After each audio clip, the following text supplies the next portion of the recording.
All right, guys. Today we're talking about fast food. Over a third of the U.S. population eats fast food daily. Every day that I had swim practice, which was 4 days out of the week, I would go to McDonald's before, go to swim practice, go to McDonald's afterward. Why do you guys think most people eat fast food? Convenience of time, convenience of price. At the end of the day, I feel like everybody just wants quick and easy. Food is a drug, right? To counterbalance that, we've got to push against. We got to go the other way. Sometimes we got to go the extreme side. When we talk about fast food from this education perspective, we're actually also talking about it from a mental health education perspective. We can't change what McDonald's does, but what we can change is we can stop giving McDonald's our attention and our dollars. At what point do we all actually take that responsibility and say we're not going to support this industry anymore? Let's take responsibility for our lives. Stop stuffing your face and let your body take a break.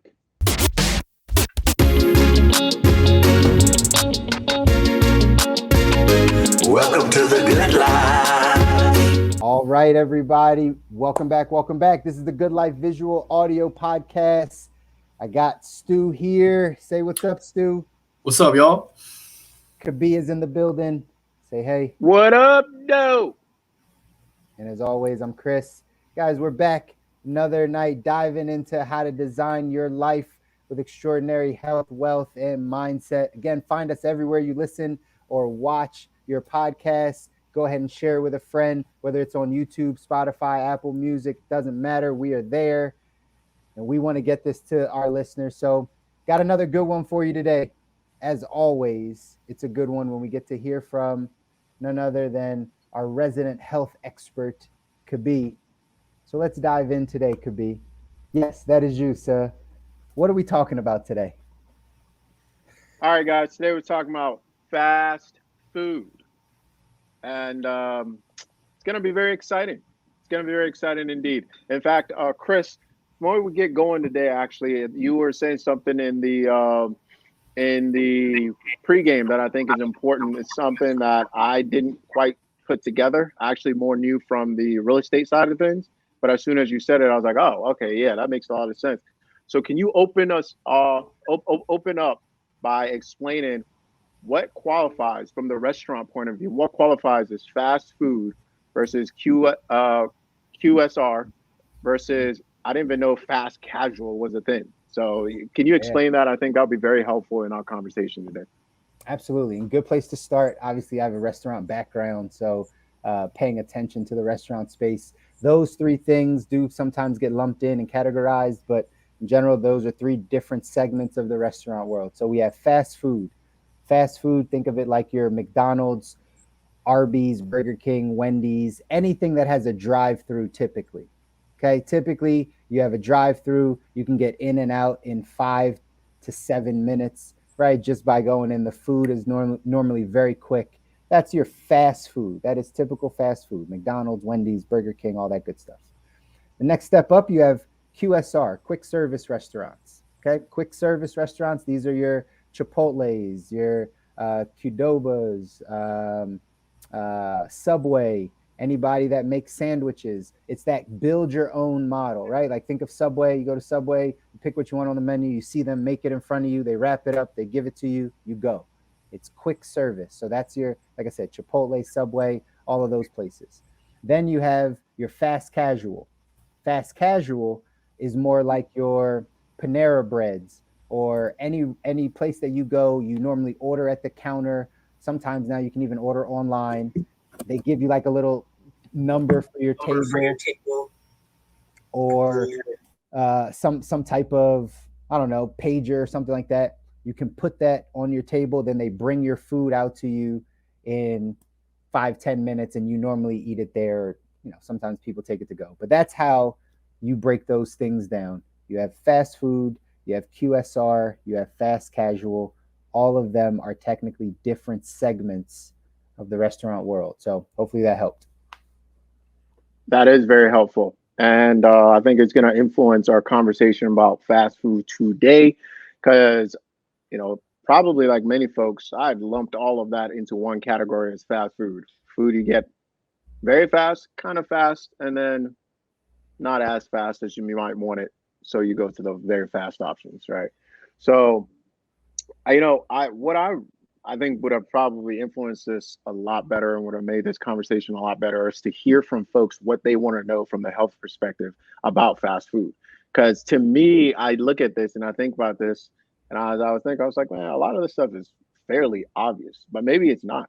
So I wanted to go through. I want to thank Himbo, our resident Himbo at Ash, for sending some images here. Now I want to go through and just chat about kind of the facts surrounding fast food, or what we've now realized it's not all fast food, but we're lumping into fast food, and then chat about it a little bit from a historical perspective, from a community like sociology type of perspective, and then I'd love to hear your guys' perspective as we go from there.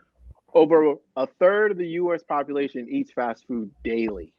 Now, I'll be curious how they're factoring this in. Are they taking? And then they go on to say here that most Americans, however, go to their favorite QSR. Thank you, Chris, for explaining that. Between 1 to 3 times a week. Now, I'm curious from you guys: is that normal for you? Is that less? Is that more? What is it for you, and what is it for people that you know? For me personally, it's a less, right? Like way, like I don't even think I would go. Well, I don't know. QSR maybe once a week. There might be probably not. It's probably a little bit less. Probably like twice a month ish on my side.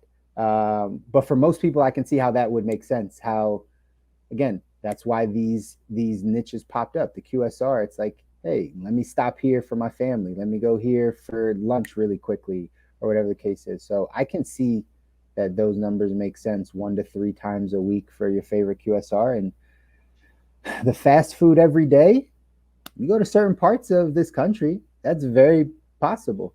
I'll just speak really quickly from my own story. Growing up, I was kind of taken care of by my grandfather, and he didn't cook. Like, he didn't actually cook meals, so we always had to eat out. I was a swimmer, and at the YMCA where I was swimming, there was a McDonald's right next to the YMCA. So every day that I had swim practice, which was 4 days out of the week, I would go to McDonald's before, go to swim practice, and go to McDonald's afterwards. Right? And it was a very normal thing. It was very, very normal. And so I can imagine that there's people out there, because that was semi my story. There's people out there that's the easiest, quickest way for them to get some food. And I can imagine that amount of people eat fast food every day. On my end, I probably hit a QSR maybe, I think I pretty much fit right in there, like 2 or 3 times a week. Fast food, like by the definition you mentioned earlier, man, that's got to be once a month, twice tops. Like, I really do not enjoy that from just like a conscious like guilt perspective. I mean, it might taste good sometimes, but what's interesting enough is you actually, the healthier you eat, you begin to have like a standard of, this just isn't it. Like, this isn't really food. I don't really feel any like nutrition from it. I don't necessarily get energy from it. You kind of like raise the bar. So yeah, I would say that's pretty fair. That statistic definitely lines up with me. Cool. And my follow-up question is, like, why do you guys think most people eat fast food? Convenience of time, convenience of price. That is all. Right? Like, I don't know that nobody's gonna well, I mean, somebody might say it tastes good. I guess McDonald's fries or whatever. I mean, I guess it tastes good for most people, but like, I'm sure the reason, I can make a big generalization here, guys, since we're making generalization, right? Make a big generalization that like 90% of people, 95% of people that are eating fast food are doing it because of some form of convenience, money or time convenience. That's it. Do you think, and Stu, go ahead and answer that before I ask my follow-up question. I think convenience is the number one. I think a general lack of appreciation for just how bad for you it is probably number two. But at the end of the day, I feel like everybody just wants quick and easy. So it's on the way home. It's almost everywhere. You can make an excuse to pick it up on just about any trip you have. You could be going to the grocery store and it's convenient for you to get fast food. So I think convenience nails it. Yeah. And from a price standpoint too, guys, you got to remember, like, a lot of fast food is in neighborhoods of, right, underprivileged people, or right, like lower socioeconomic groups or whatever the case is. That $5 goes a long way. I've been there. That $5 at fast food goes a long way. Yo, I've been there too, brother. I've been there too, for sure. And Chris, if you'll show that screen I'm sharing, Mhm. you guys hit it on the head there. Leading reasons consumers eat fast food in the United States as of 2020, it's convenience. Almost 72%. It's convenience. It tastes good and it's affordable. Come in, and it satisfies the craving due to stress, boredom, or anxiety. All come in. It's around second. Mm. That's funny. That's very interesting actually to know that, because the taste good part is something I threw out just immediately. Like, it won't take. But if you really think about it though, like people that like Chick-fil-A, like they really like it. Like it really is good to, like it really tastes good. And to some degree I like Chick-fil-A. I don't go often, but like I like it, right? It's good. But I completely threw that one out. The other two though, affordable and it's satisfying a craving due to stress, boredom, or anxiety, is so true. I actually talked to two specific people I know just over the past month that told me that that's why they ate poorly. One, because in his marriage, he's like, sometimes I'm like, man, that Whopper, right? And the fry and the Diet Coke, I've been having it since I was, right, coping back in high school. And so now I cope with that now. But I know it's not good for me. It's just I cope with it. So knowing that that's an actual reason, that's interesting to know. I'm sure many people out there actually eat for those reasons. And that's not super surprising at all. Without going too far into this, and is I raise something that I always say, which is food is a drug, right? And I think this right here is pretty clear on that. First and foremost, the convenient piece, right? As society gets more and more, as we get more pulled into more and more directions, we're looking for more easier and easier things to satisfy the things that we need to satisfy so we can keep working and running around the rat race. But the thing in terms of it tastes good, it's affordable, and it satisfies stress, cravings due to stress, boredom, and anxiety kind of go to the same thing, which is that food is a drug, and that we can get it very easily. It's very accessible. It's very acceptable. It's very, it's quick, right? And as an entrepreneur, as somebody who owns a fast food place or a quick QSR or fast casual, whatever you want to call it, serving food in general. If I know that to be true, my job then becomes, or what I'm going to inherently start to do, is to increase those factors. It's to increase its ability to satisfy craving. It's to increase its affordability. It's to increase the fact that it tastes good, at least superficially, to our taste bud. It's to increase each and every one of those things. And this is a question I want to hold for a minute here, which is it good or bad? Right? I want to hold that question for a little bit later. Is it good or bad? Because I've kind of shifted on this a little bit. And the more I think about it, like how can you say it's bad? Right? We it's certainly very difficult to say it's good, but how can we also say it's bad? In the sense of, if I own a business and my job is to sell more widgets, and me improving the sellability, right, of that widget, how does that make me a bad person, especially, or how does that make what I'm doing a bad thing? But let's be clear, that is what's happening, right? From the pictures that are used to sold us things, to sell us these things, from the smell and the odors that are used to sell us these things, from the names that are used to sell us these things, right? When was the last time you saw a chicken sandwich that wasn't crispy that sold? It's always crispy, and if it's crispy with a K, it sells even more, right? So, you know, when you look at these things and you start to go, and we've shifted, right? We shifted from burgers. That was the thing, man. Nice burger, a char grilled burger. And then we started to, when that went out of style, well, people weren't buying this as much anymore. And then we shifted. Chicken is the new burger, right? People will go for a chicken. Why? Because it still tastes good. It still affordable. It still satisfies all the same thing, but it's healthier, right? So not only they just sell us that, but then they also come back and sell us the idea that like, oh wait, yeah, we know all these studies that come out that say all these things, but we made it better. We're not frying the chicken anymore. We're fried grilling it, right? We're fried grilling it, right? So and then the blame gets shifted to the corporation. The blame gets shifted to the faceless corporations. Oh, they're so bad. They don't care about us. Da, da, da, da, da. Yeah, fair enough. But who's forcing you to eat that food? Who's holding that gun to your head and telling you, hey, you must eat that food? Well, it's the only thing you have. Da, da, da, da. Well, I'm telling you right now, we can go to the root of the problem and address our addiction to food, period. Right. So it gets really tricky for me because I get it as somebody who grew up in a situation where we didn't have a lot of money. But see, the one thing my parents did, which I really appreciate till this day, is that they always cooked at home.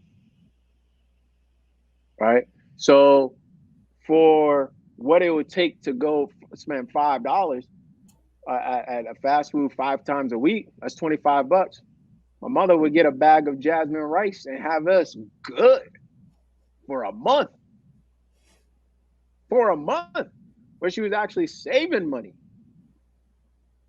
Always, hey, jollof rice is always in the fridge.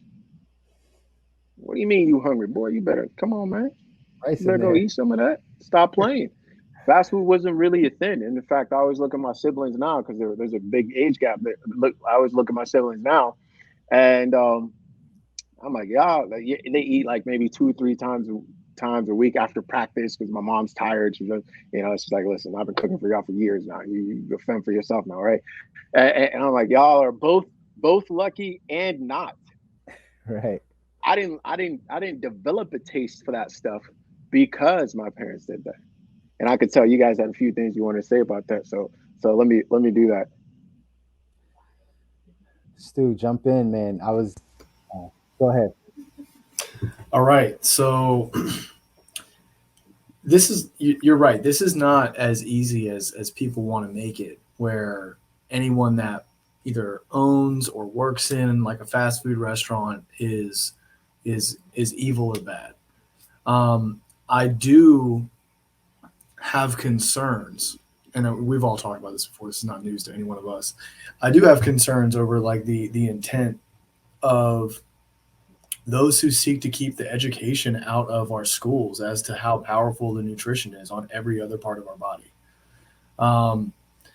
It's aggravating, and it's real easy for me to like take some type of high horse stance and say, man, I decided to go out and create a company that I think provides value and actually helps people live like a happier, healthier life and enjoy their experience more. How could somebody else knowingly poison generations of people? The difference is it took a lot to get here, just like it took a lot for you guys to get here. Not every single person, I think, has the ability, or at least has not been taught how to run their own business, how to provide different things. Not everyone has been educated, including a lot of the people that work in these fast food companies, has not really been educated on just how bad this stuff is for people. Because it's often, I remember like when we were growing up, it was boiled down into calories so much, and it still kind of is to this day. Like all of a sudden 10 years ago, this massive like shift happened where it was all about the calories, because we were just thinking about, okay, if you're overweight or you're unhealthy, it's because you have too many calories, when the actual quality of the nutrition wasn't even an issue. So I think you're right. I don't think this is like an ethics thing as much as it is just a ignorance thing.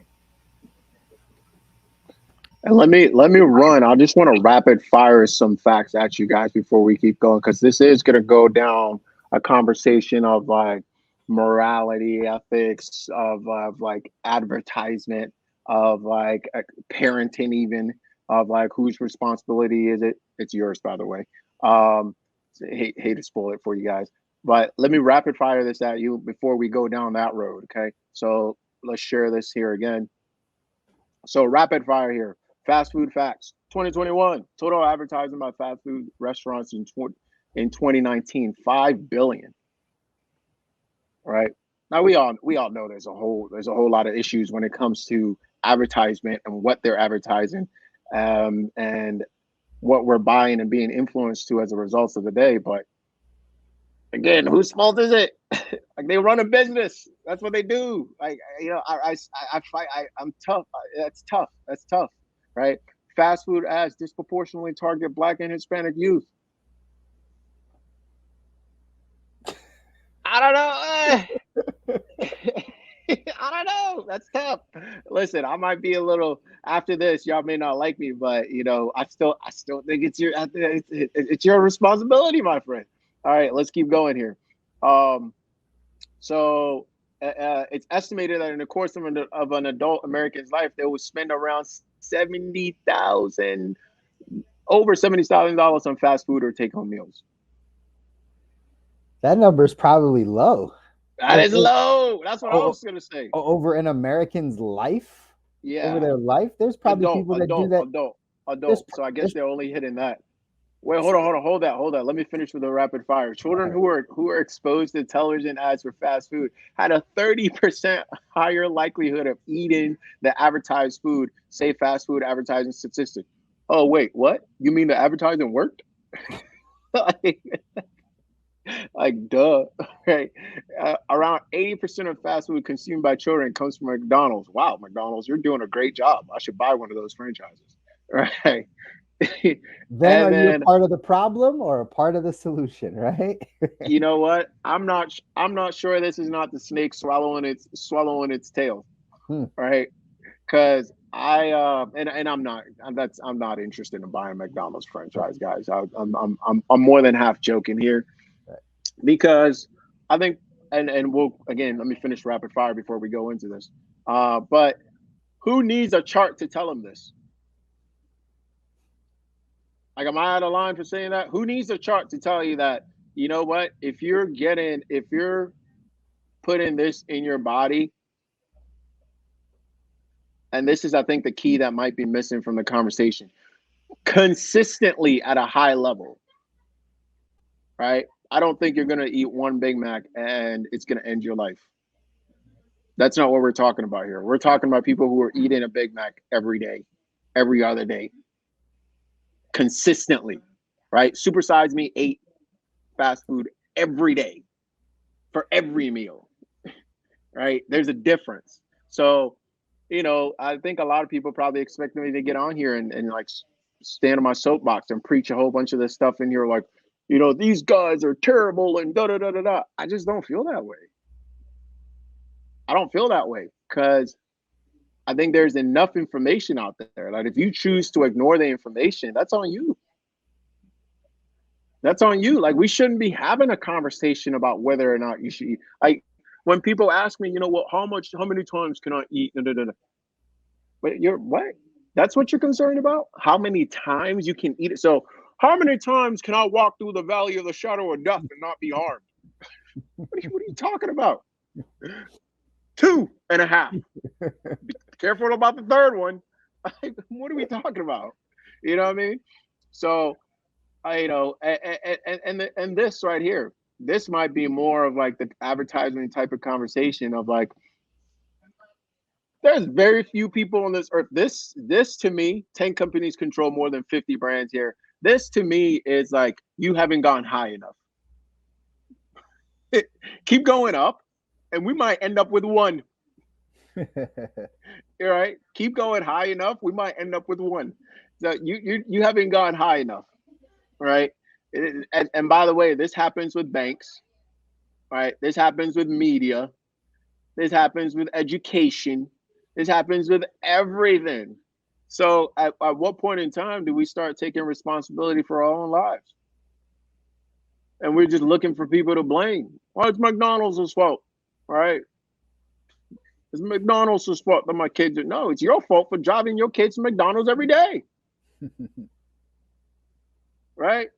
It's your fault for sitting your kid in front of the television so they can be hypnotized by McDonald's every day and then bug you about it, and then you give in and then take it to them.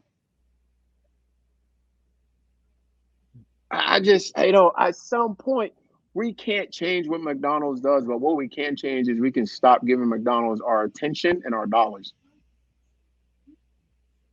We can stop. That is a thing we can actually stop doing. Well, there's no good places to around me. Da da da da da. What do you mean? If that's truly the case, go ahead and hit me up, and maybe we can figure something out. Let's look at a map, see where you are. Let's figure out something. There's food desert all over the place.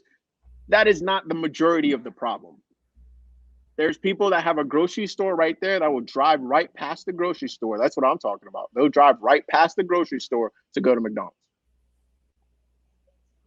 Those are the people I'm talking about. If there truly is a situation where it's like, this is all I have, fine. If this is all you have, then you're probably going to be forced to fast quite a bit too, which, by the way, may not be bad. I remember, and people, where am I saying this from? I remember growing up, there's periods of time where my friends and I would we would take naps because there was nothing to eat. And it was easier to sleep than to be awake hungry. So I'm not like making fun of anybody, or like, I'm not insensitive to the fact that this doesn't happen. All right. But guess what? We were pretty healthy kids. We were a little skinny, but we were pretty healthy kids. Right? We definitely weren't eating 10 Big Macs. Where are you getting that? Where are you getting that? We would take naps. This was a thing. You would take naps.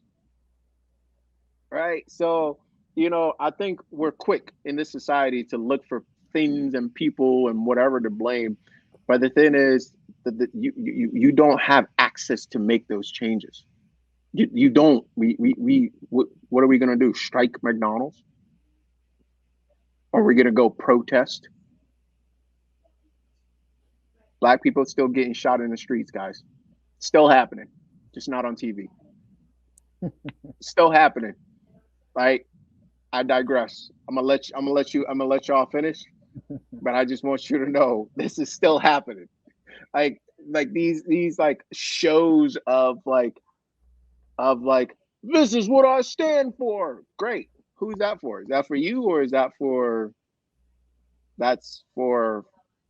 I was just talking about this with somebody the other day. I was like, how long have we been collecting money for cancer?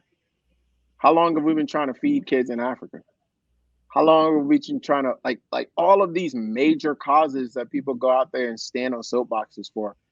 What difference have we actually made? If you look at the numbers, and double check me on this if you're watching this from somewhere, if you look at any of those, pick any one of those things, any one of them, pick any one of them and look up the numbers from them. Have we improved or not?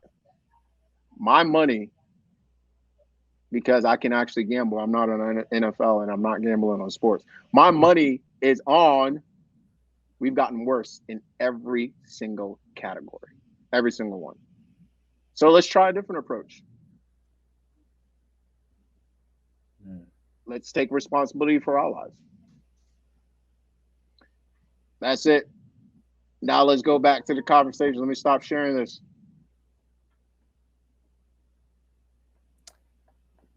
Listen, there's there's so much in that we can go in. I'll touch on two specific kind of topics that you talked about. The business side of things for that group of restaurants. What's funny is that picture you showed, those 10 restaurant groups that basically control all the rest. I was actively looking at investing in some of them like probably 5 years ago or so, right? Because I understand the Warren Buffett, right? Here's a money lesson for everybody, real quick sidebar. Warren Buffett always says that if you're going to invest in the market, right, you're going to buy a stock, that you need to understand first and foremost the industry that you're choosing. All right. So some people believe in tech stocks, but have never been in tech and have no idea how a tech P&L works or what the trends are in tech. So I would always look at restaurants because I know restaurants. So I would start looking at those groups, and I know that those groups, it was funny because Red Lobster used to be owned by Darden, and Darden sold it off to one of those other groups in there. And a lot of those companies do the marketing that we see on commercial, right? All the stuff that we start to see to get those brands out there. So from a business side, one of the things you talked about was like, they're doing their job. They're doing it well, right? Like from a business perspective, the fact that 80% of, kids that eat fast food are eating McDonald's, it's effective marketing. My daughter, case in point, my daughter's 4.5. We drive by McDonald's. Like she's very familiar with what the McDonald's logo looks like. She's very familiar that that's McDonald's. I don't know that she's ever eaten McDonald's. I know she's never eaten with me. My wife, I know she's been to Burger King here and there, right? I can't speak on it. I don't think that she's ever been to McDonald's, but right, just for the record, I don't know with 100% certainty. But I do know that she knows McDonald's, that logo, very, very well. Very well, right? And so they're doing their job from a business standpoint. I think, like you said, Kobi, we table that. Is it good? Is it bad? Do businesses operate well when they're hitting their target market and selling a bunch of, like, it's a good thing.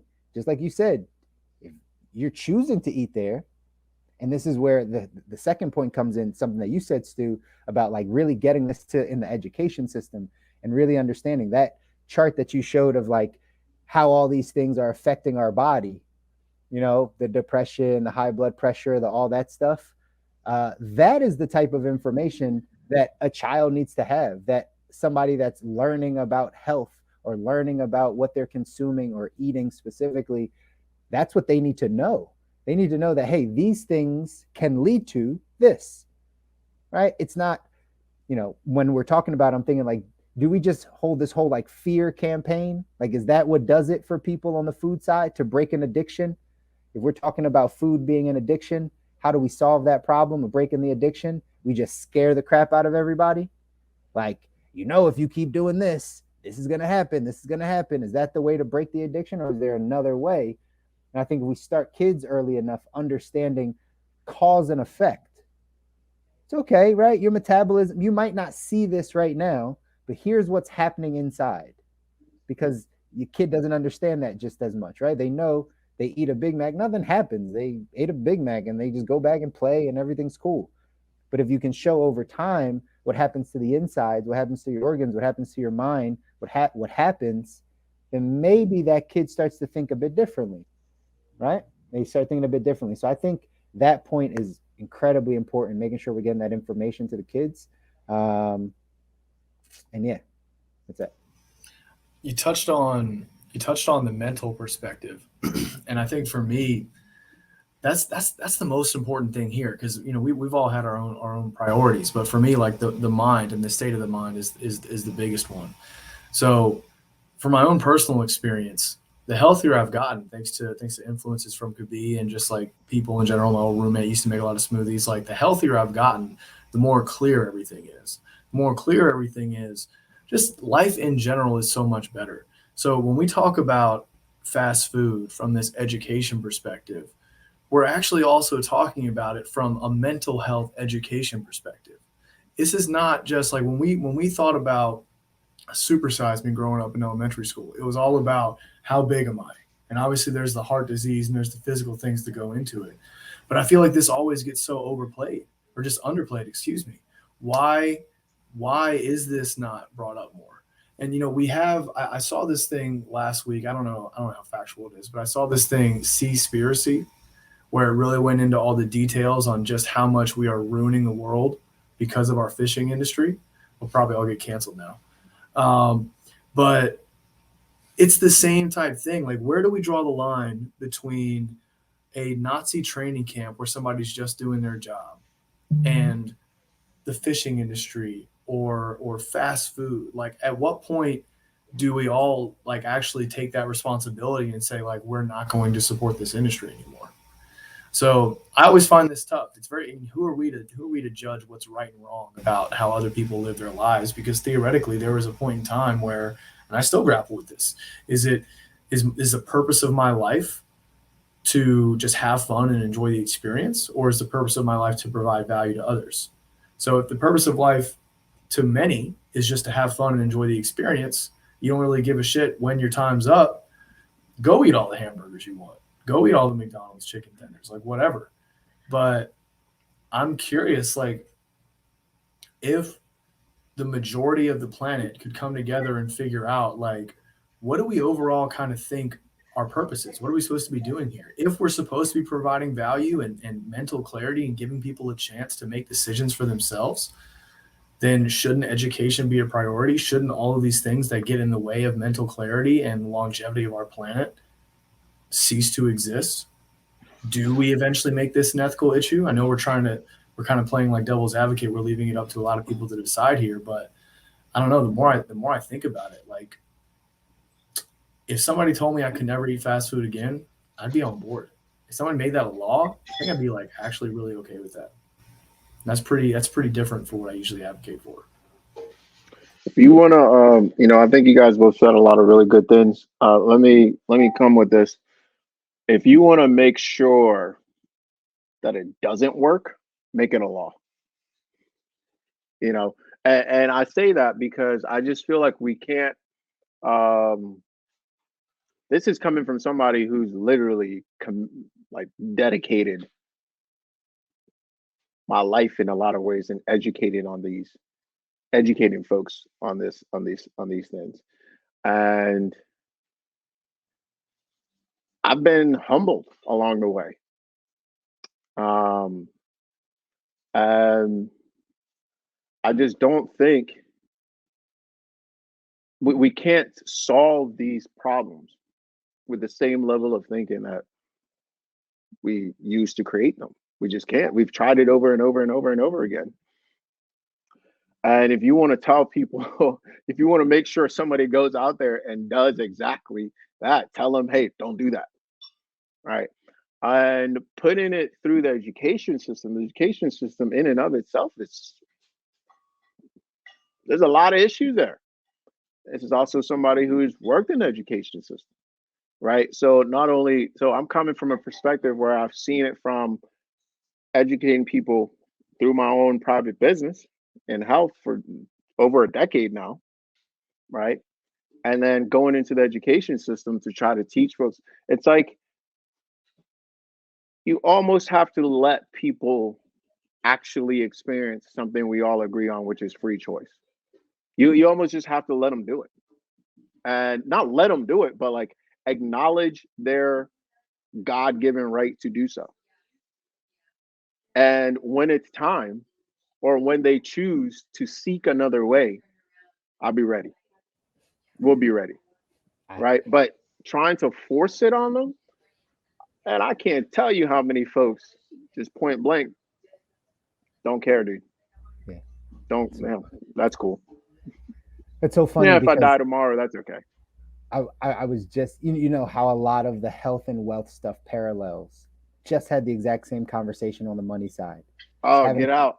Having a conversation. I forget who it was with. But we're talking about how do we get the youth to understand money earlier, because we feel like a lot of 18 to 23, 18 to 24, they're not conscious about money until they mess it up. And I told them the same thing. I was like, it's almost at a place where they have to mess it up to experience what it's like to mess up their credit or to blow a bunch of money or to not have savings, right? You have to kind of experience that stuff with money. So then you can start listening to the people that are giving you the wise advice, because you've already made the mistake. It sounds like you're saying the exact same thing. Oh, yeah. Like with health. Like, I can't force you to pay attention to money right now if that's not what you want to do. Like, just do your thing. As soon as you mess it all up and your credit goes to shit and right, you don't have savings and you're living paycheck to paycheck and you're like, what did I do? We'll be here and then we'll have a conversation. Now you'll be ready to take in the information. It's almost like a rite of passage. Like, you have to let people go through that place. So yeah, very similar. And this might be mental health advice for other health entrepreneurs, right? Who are like, How do y'all not understand this? What? Right? You have colon cancer because of this. Like, how do you not see that? You have heart problems because of this. You get, but so funny, like, I see people in those conditions having heard the message over and over and over and over and over and over again that would still make the same decision. So at that point, us making it a law, us forcing it out, us putting it out, that's a hindrance.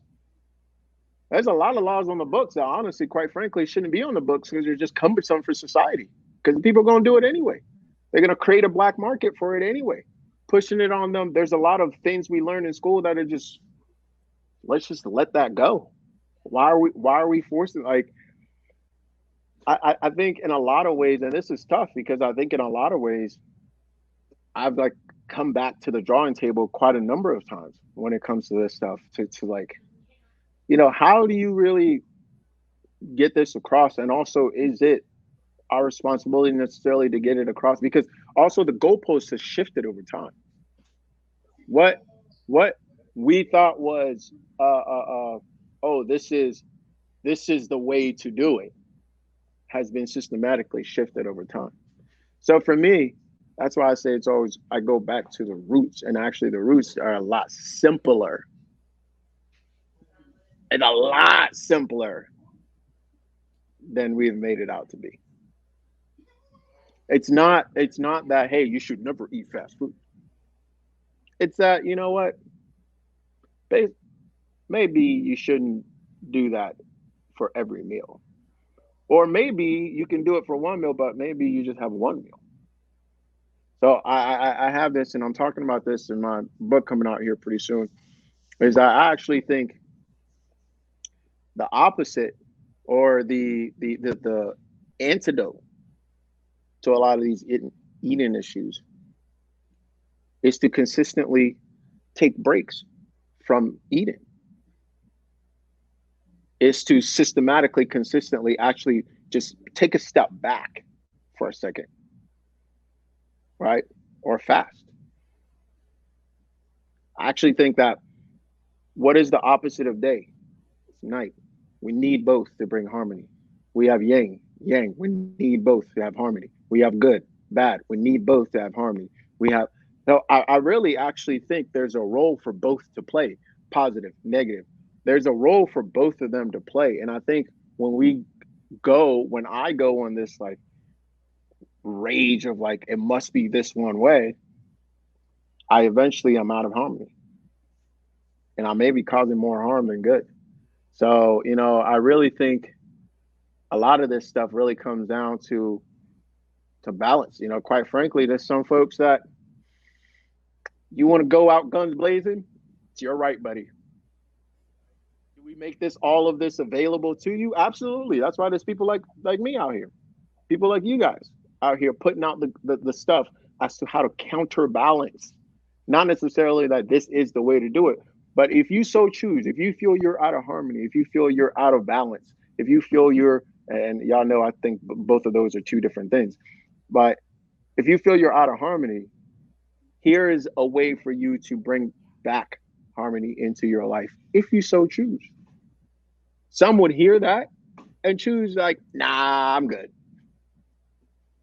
Because if that wasn't the case, bro, our Instagrams and our social media will be blowing up. People are running to us like, hey man, I want this, I need this, right? That's not happening. I will probably get more followers if I start posting fast food today. If I started doing video, I would get more people.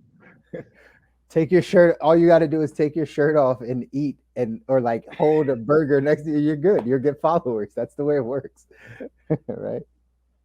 So like, whose fault is that? So I really think there's a level of like,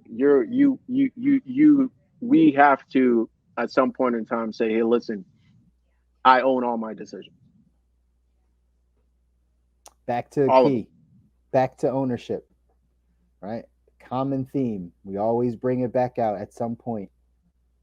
get to that good life, to get to the life you're designing, you got to own all parts of your life. You can't succumb. We've had these conversations so many times on the good life on this podcast, guys. But like, once you get the information, it's up to you to make these decisions. Make decisions pointing you in the direction of where you want to go. So once you get new information, you have to make new decisions. Once you get information that's going to benefit your life, like you have to make changes, and you have to take ownership of that. If the thing that I've struggled with before meeting Kobi, but now I understand it, like, is that thing that you said today, that food is an addiction. Like, we have an addiction to food. If anyone knows anyone that has addiction, like an actual drug addiction, alcohol, right? Like anything, any type of addiction, that it's kind of like not in their control at a certain point, right? It's gotten too far. It's like it's way out. It's an addiction. That's how far as a society we are with food. That's really how far we are. And like Kobi said, to counterbalance that, we've got to push against. We got to go the other way. Sometimes we got to go the extreme side, but we got to go the other way. Got to go to rehab. Right? You got to go to rehab. And I hear so many trainers and people out here who are putting out information like, it's really extreme. Like, you don't need to do that. Like, what do you say to that? Honestly, what do you say to that? Like, that's a real. Guys, help me out here.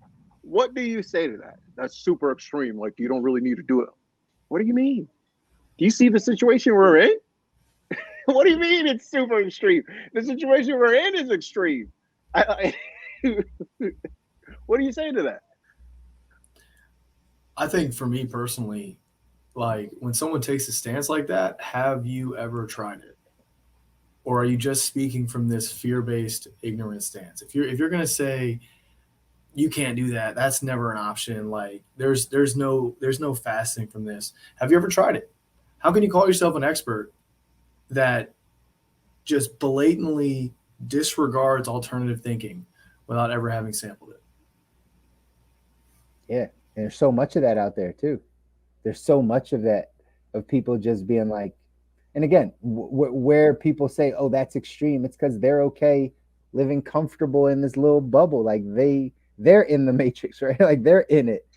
So they don't understand how far deep they're in it, or how far gone they are, or as a society, how far gone we are, right? Like, in this one area. So that's why they say those types of things. Yeah. Guys, I want to, provide some sort of summary type clip here for folks. You're like, give me the answer. All right. If you're looking for the answer, you came to the wrong place, because we're going to make you think. All right. We got to can you guys hear me? Okay, cool. We're going to make you think. Okay. So, but a few things I'll throw out there that I think is pretty universal, is eat local, eat seasonal, eat what you need, not more. Right. And if you don't feel good, stop stuffing your face and let your body take a break. That's it. That's the clip. That's it. But like, that's such a big point. Like, I'll let that mic, right? I'll let that what's that called when you like let the whatever, you guys know what I'm trying to say. The Mic sound. drop? Yeah, mic drop, but it's something like, I'll let that hum or whatever. I don't know. Anyway, but just I know. But just to that point though, how many people actually think of stopping eating when they don't feel good? That's not a common thought. No, it's not. No, it's not. People, we do the direct opposite. The direct right? opposite. Oh God, you gotta eat something, man. You gotta eat something. Mom, do it for me. Do it for me, Mom. Right? Just some chicken noodle soup, please. True. I've been struggling to have this conversation with people, and they just look at me like I'm crazy. And I don't have the same level of history and background that you do studying this type of thing. So they're like, how do you justify this? And I was like, I don't know, man. You just have to try this alternative method of walking away from food for a while and just see how you feel. And they won't do it. They just simply won't do it. There's no chance. And you know, you gotta ask yourself, like, what are you afraid of? I might die. You dying now. No, Like, what do you mean? They're addicted. It's classic addiction symptoms. Oh, for sure. Like, For that's sure. the key. It's For classic. sure. Right? Like, they sure. can't even fathom that. You talk to an addict about like just getting off of their drug, they're like, huh? Yeah, yeah. Like, yeah, sure, I get it, but Yeah, and this is what led me like to this point of like one day for me it clicked of like, oh, it's an addiction. Like one day it clicked because what book are you reading that's telling you food is an addiction? You know what I mean? So, and this is I mean I've done quite a bit of research out here, but where do you learn that? You learn that in nutrition school, right? I've read quite a bit of stuff, but one day it dawned on me after working with client after client after client after client and listening to the same objections over and over and over and over and over again, right? It's like, yo, people are really fighting this. Like it's really important. It's like this is and observing a couple of things. One, observing how we treat babies, right? I remember, how often, like, one of the primary things parents fight with young children about is eat your food, right? Chris, you're a parent. You probably know this. I'm not yet, but I've been a child. That's one of the number one things. mm-hmm. For what? The child is going to die, right? And then that's also how people. It is kind of what we think, though. It is kind of what we think. Like, we kind of do believe that because there's no manual to raising a child. There's like you just don't know. So like you think like malnourished, right? Malnutrition is a thing. It's like, oh, I didn't feed her enough of this, so she's gonna get sick. Like that's a real parental thought. It's a real. I get that, and I get that, and maybe that's another book we got to put out here, or another series we got to put out here. Your child will not die. Right? I love that. I was thinking the same title, bro. I was like, the title is "Your Child Will Not Die." That's it. And I think that's so critical. But the thing is, it's the direct opposite. Before, if we really look at history, before white coats started to really intervene and stick themselves in the situation, like children really are born with manuals. The manual's internal. They'll tell you exactly what they need if we just learn to listen. Right? They'll tell you, just like our bodies will tell us what we need if we learn to listen. Now, we can train our bodies out of that so that it no longer speaks to us. But once we give it a break, it actually returns back to its innate programming. Now, depending on how far you've gone, you might need a longer break than I do. But see, I've gone 40 days, 45 days.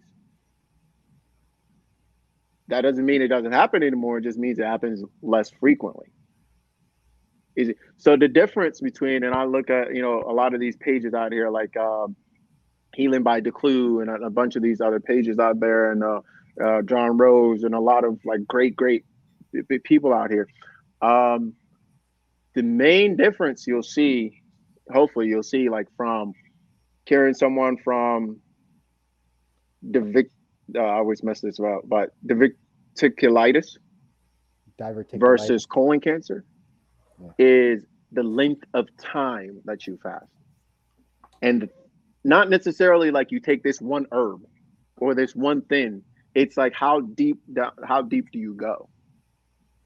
Right? There's some few things that you do, but a lot of the things I cover in my Solid Food Vacation Juice Feast that a lot of you guys are now very privy to, it's a lot of the same protocol. You just do more of it, longer, with maybe one or two additional things. Let me ask you just a question. That's gross. I just looked that up. That's nasty. It is. It's pretty gross.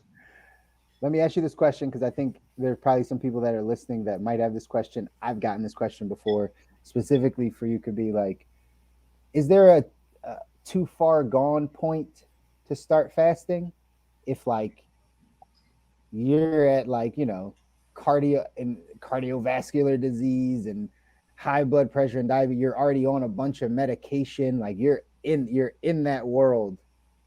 Is the way to come back by fasting, solid food, vacation, juice, feast? Is there ever a time you're like too far, too sick, so to speak, to come back? Like if someone's actively going through cancer or, again, any crazy health treatments, is it still for them to do the same thing, or does the body work differently? Yeah, I think that's a great question, and it's a question that has a lot of people kind of like on the edge of their seats, like, oh yeah, this is the one. That's good. This is the one right here, right? Guys, I don't think those situations should be treated lightly. I know we all have loved ones that go through the situation. It's really tough to see. It's really tough to go through it yourself, obviously. But I'll say this: it's not that it's too late. It's that the process must be approached with a greater attention to detail. Got it. That's my best answer. Because if you're that far gone, you have two choices. You either approach it with a greater level of detail, or you throw in the towel. And it is your right to make either choice. You could say, hey, listen, give me the thing that gives me comfort right now. And you know what? Whatever else comes, let it come. That's your right. But if you want to reverse the situation, no, there is no too far. It's just with a greater level of detail and for a longer period of time that we fight that you have to take that on to make the thing. Because that means, see, the thesis of that, all of that is the root cause is still the same, right? When we drill deep enough, it's still the same.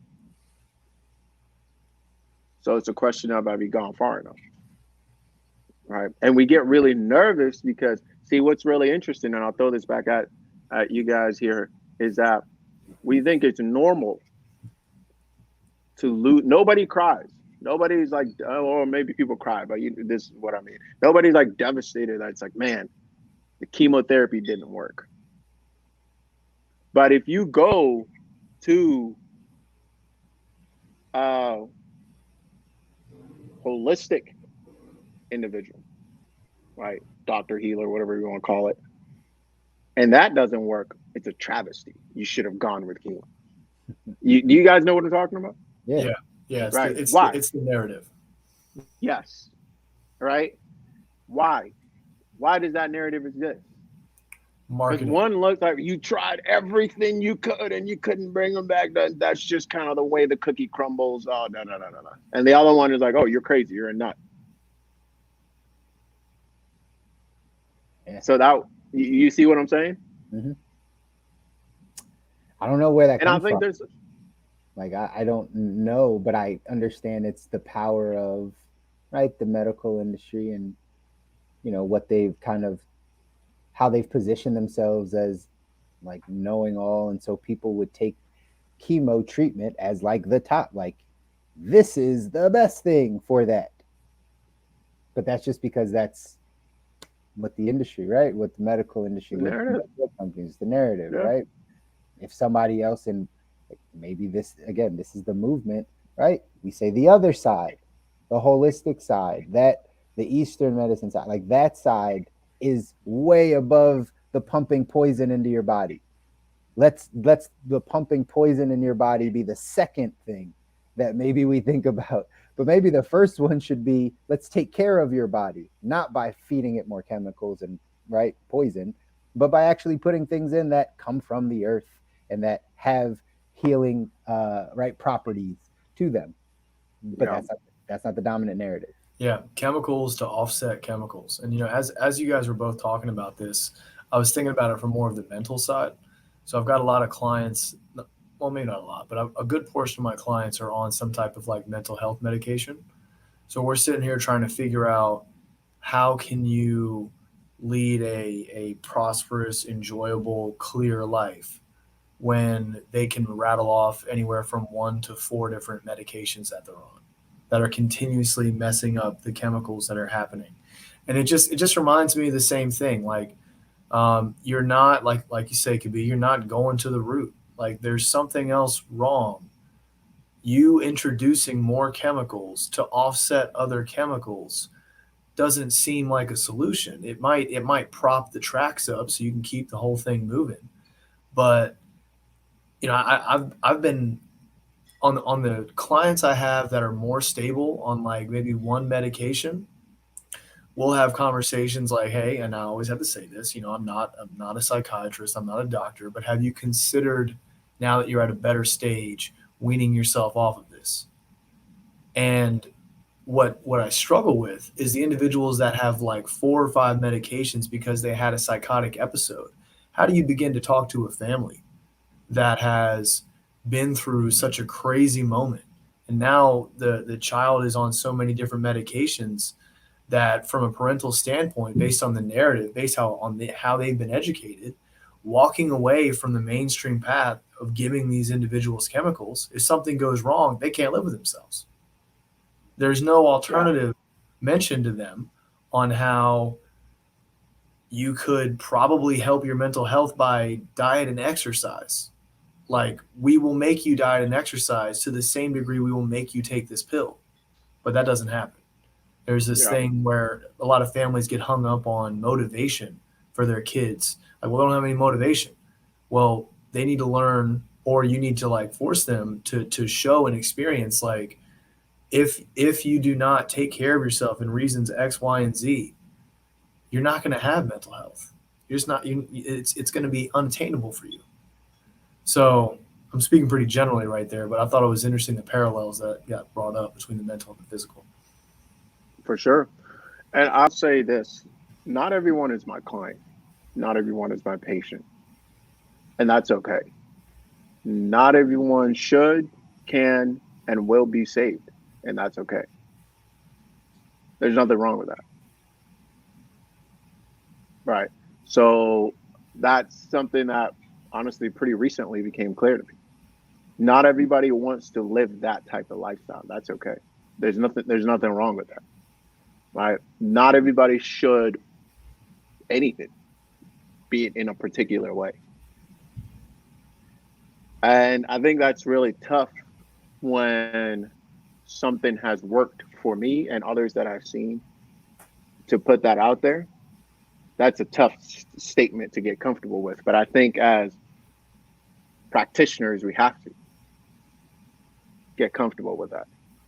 As coaches, mentors, practitioners, people who are doing this work, like, you have to get comfortable with that, because that's truth right there. And also that it's not one or the other. It could be both.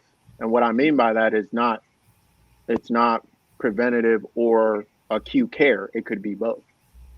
Right? It could be, hey, acute care to alleviate the pain as of now, but let's not ignore that the fact that the pain was information for us to actually take certain action, not just focus on alleviation of the pain. Right? So it's we kind of stop too soon. We could use both. A lot of people come, are you against this, that, and the third, da da da. Yes, because in a lot of situations that I've seen, we're using it as a crutch, and we're not actually going to the source. Am I saying there's no place for it? Not at all. That's not what I'm saying. Am I saying that one is better than the other? Not at all. In this particular context, we're over relying on this one method and not enough on the other. So our yin and yang is out of whack. So to rebalance and to rebring harmony, we got to refocus or bring in more of this. We're too hot. We need to be a little cool. Right? But we might go to other part of the world where they're too cool. They need to be a little hotter. Yeah, see what I'm saying?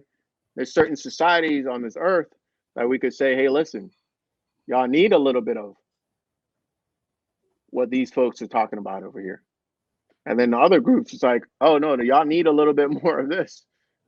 And that ultimately comes down to the individual to make that decision for themselves, or society or group or whatever it is, if that's possible. But typically it isn't. Typically it comes down to the individual. That's huge. I second that 1,000%. Comes down to the individual. Back to taking ownership. You want to improve something, you want to change something, take ownership of it, right? Get the information, then start applying it. Same story across all different types of topics. Same exact thesis, guys. Got to take ownership of your life. Got to make better decisions. You got to get informed and then make better decisions to get you to design the life that you want. That's the ultimate goal of what we're talking about here. Designing your ideal life, the life that you want. This is what you got to do. So that's it for me. That's it for me, guys. Perfect. Well, that's it for us today. If you guys like what you heard, subscribe, smash that like button. Tune in next Monday for another good one. And share with someone that would either love or hate this episode, because all press is good press. Until next time, keep living the good life. Later, guys.